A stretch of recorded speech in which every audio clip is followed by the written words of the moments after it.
তো hello guys, আবার একটা ইনফরমেটিভ আপডেট নিয়ে আপনাদের সামনে চলে এসেছি। আপনাদেরকে আমি আগের ভিডিওতে বলেছিলাম যে 30শে জুলাইয়ের মধ্যে যেসব মহিলারা আবেদন করেছিলেন তাদের কিন্তু পোর্টালে নাম নথিভুক্ত অলরেডি আছে। তাদের হয়তো কোনো রকম রিজেক্টেড হয়েছে, হয়তো 3টে পাকা রুম আছে বা 50 ডেসিমেলের বেশি জমি আছে, যেটা হয়তো বলা হয়েছিল যে গ্রামীণ ও ছোট পৌর এলাকার জন্য ছাড় দেওয়া হয়েছে।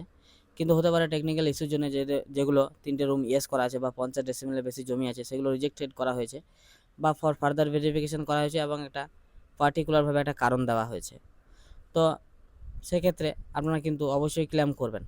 আপনি যদি ক্লেম করতে না পারেন তাহলে অবশ্যই আপনি যারা মণ্ডল সভাপতি আছেন তাদের অবশ্যই সাহায্য নেবেন বা আমাদের মহিলা মোর্চা কর্মী যারা আছে তাদের সাহায্য নেবেন। এবং আমাদের মুখ্যমন্ত্রী বলেছেন যে তারা কিন্তু আপনার বাড়ি বাড়ি গিয়ে আপনাকে সাহায্য করবে পোর্টালের নাম নথিভুক্ত করার। পোর্টালের নাম নথিভুক্ত করলেই কিন্তু আপনারা এই আওতায় আসার সুযোগ পাবেন। অলরেডি 4.5 লক্ষ পোর্টালের নাম নথিভুক্ত হয়ে গেছে। 31শে আগস্টের পর কিন্তু এগুলো নিষ্পত্তি করা হবে।